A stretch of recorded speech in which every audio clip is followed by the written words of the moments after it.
میں بہشتی دروازے کی کیا حقیقت ہے؟ بزرگ فرماتے ہیں کہ انہوں نے خواب میں نبی علیہ السلام کو اس دروازے سے گزرتا ہوا دیکھا۔ اچھا، سبحان اللہ۔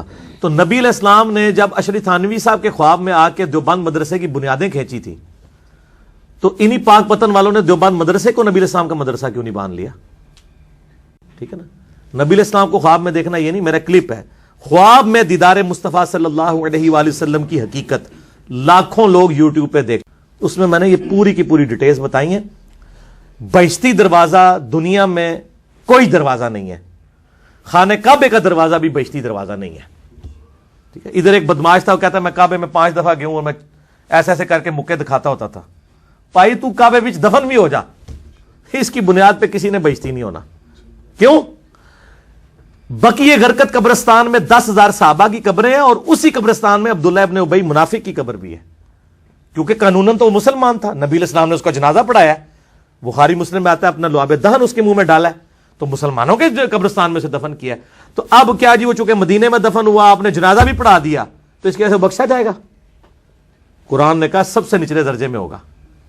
نبی کا جنازہ پڑھانا، نبی کا تھوک مبارک، نبی کا کرتا مبارک کوئی نفع نہیں دے سکا، تو تواڈے بہشتی دروازے تے سب بڑھائے بڑھوئے نے اپنے۔ ہاں، دنیا میں ایک جگہ ہے جسے جنتی ٹکڑا کہا گیا ہے، وہ بخاری اور مسلم میں حدیث ہے، میرے گھر سے لے کے میرے ممبر تک جنت کے ٹکڑوں میں سے ایک ٹکڑا ہے، لیکن اس میں یہ نہیں ہے کہ جو اس میں آ گیا وہ جنتی ہو جائے گا نہ۔ اگر کوئی کہتا ہے یہ ہے تو ان کو کہیں گے فلانے تواڈے جڑے دوسرے مخالف بزرگ نے ہوتے اتنے گئے ہوئے نے، کہیں گے نہیں وہ تو پاویں جتنے مرضی ٹر جائے نہیں ہوئے گا، تو ان کا تواڈے بھی جتنے مرضی ٹر جان اینج نہیں ہوندا۔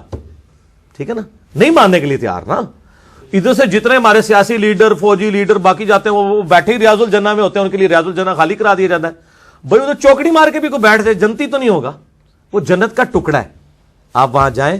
اس پہ امام بخاری نے باب باندھا ہے کہ قبر رسول سے لے کے ممبر رسول جنت کا ٹکڑا ہے۔ نبی علیہ السلام کی قبر مبارک، حضرت ابو بکر عمر کی قبریں، یہ جنت کے ٹکڑوں میں سے ایک ٹکڑا ہے، زمین کے اوپر جنت کا ایک ٹکڑا ہے، لیکن اس کے اندر داخل ہونے سے کوئی جنت میں نہیں داخل ہو جائے گا۔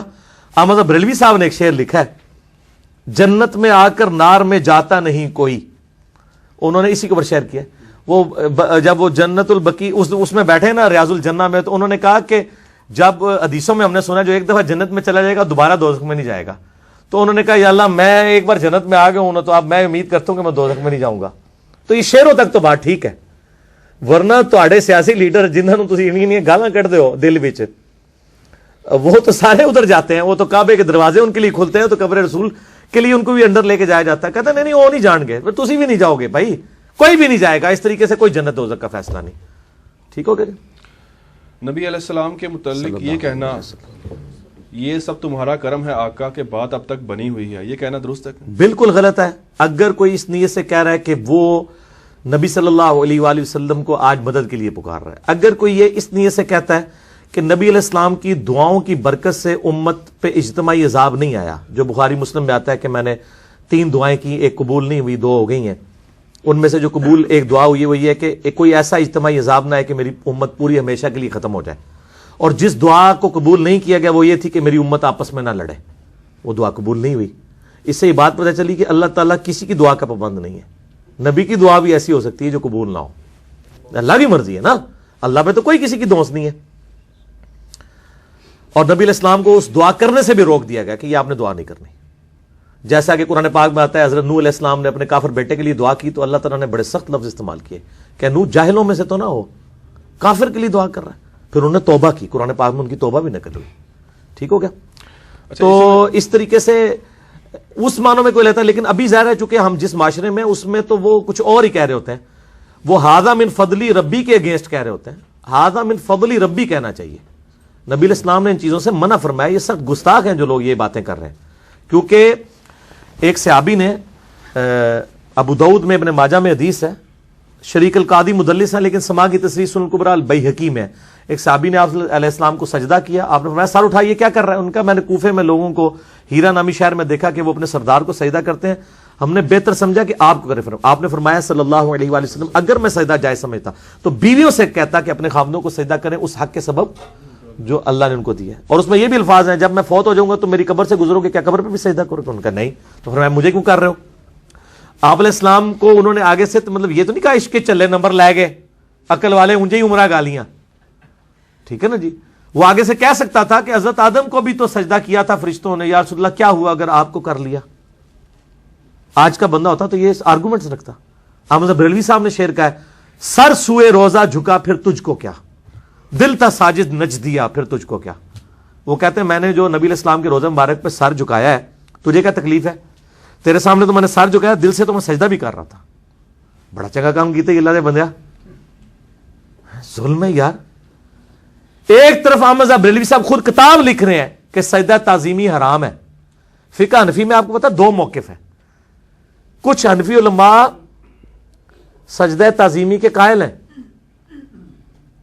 تو ان کے خلاف کتاب لکھی احمد بریلوی صاحب نے کہ نہیں, یہ ابو داؤد ابن ماجہ کی حدیث کے تحت سجدہ تعظیمی حرام ہے. دوسری طرف کہتے ہیں سر سوئے روزہ جھکا پھر تجھ کو کیا, دل تا ساجد نچ دیا پھر تجھ کو کیا. تو یہ شعر و شاعری کرتے رہیں, دین کے ساتھ اس کا کوئی تعلق نہیں ہے. اگلا سوال ہے, کیا درگاہ بی بی پاک دامن میں اہل بیت کی قبریں موجود ہیں؟ یہ سوال اس لیے کیا گیا کہ بہت سے لوگوں کی عقیدت وابستہ ہے وہاں, لہٰذا اس بارے میں جو غلط فہمی ہے اس کا ازالہ کریں. کیا عقیدت وابستہ؟ میں کہتا ہوں جی اگر سیدنا حسین علیہ السلام کا روزہ بھی ہو پاکستان کے اندر, دین وٹ, آپ نے اس میں سے کرنا کیا ہے؟ زیادہ سے زیادہ آپ قبر پہ حاضری دیں گے, نہ جھکیں گے اور نہ ان کو سجدہ کریں گے, نہ قبر کو چومیں گے, دعا کریں گے ان کے لیے جو عام میت کے لیے کرتے ہیں. رہا صلاۃ والسلام پڑھنا, وہ تو ہر میت کے اوپر آپ کہتے ہیں, صحیح مسلم میں حدیث ہے السلام علیکم اہل الدیار من المؤمنین والمسلمین.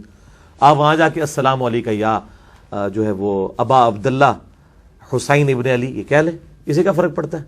اگر آپ کہتے ہیں کہ اس کی وجہ سے کوئی ادھر فرق پڑ جانا ہے میرے بھائی, تو انہی سے پوچھیں کہ اگر انہی چیزوں کی وجہ سے فرق پڑنا ہوتا, ان مزارات کی وجہ سے, اس وقت دنیا میں کافروں کے زیر اثر سب سے بڑا ملک مسلمانوں کا ہے ہی عراق ہے, اور سارے مزار ادھر ہیں, کربلا بھی ادھر ہے, تو کوئی فرق تو نہیں پڑا. تو بی بی پاک دامن کے مزار سے کوئی فرق تو نہیں پڑ جانا. ٹھیک ہے نا. باقی یہ تاریخی سوال ہے, ہمیں نہیں پتا کہ ہے یا نہیں ہے, نہ اس سے کچھ نکلنا ہے. ہم نماز میں محمد اور آل محمد صلی اللہ علیہ وآلہ وسلم پر درود پڑھ رہے ہیں, وہ جہاں جہاں دفن ہے, بخاری مسلم کے الفاظ ہیں, تمہارا درود و سلام ان تک پہنچ جائے گا, پہنچ رہا ہے, دیٹس آل.